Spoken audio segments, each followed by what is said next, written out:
30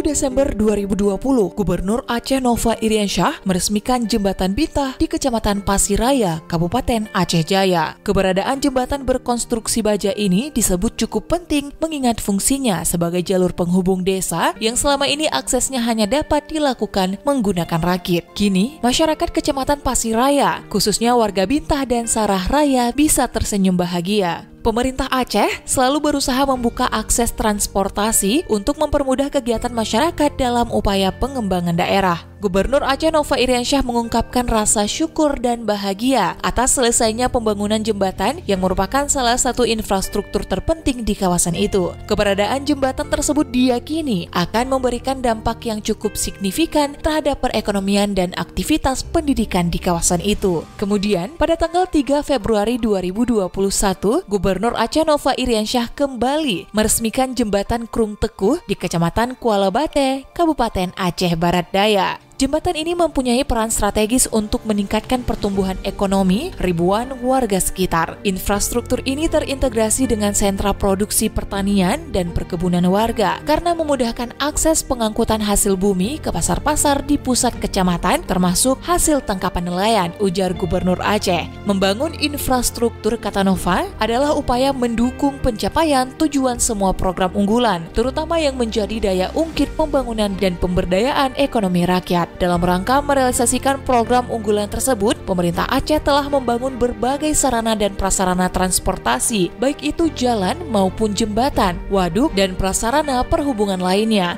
guna membebaskan daerah terisolir dan memudahkan akses masyarakat dalam aktivitas ekonomi, pendidikan, dan sosial. Semua itu merupakan bagian dari skenario menurunkan kemiskinan di Aceh.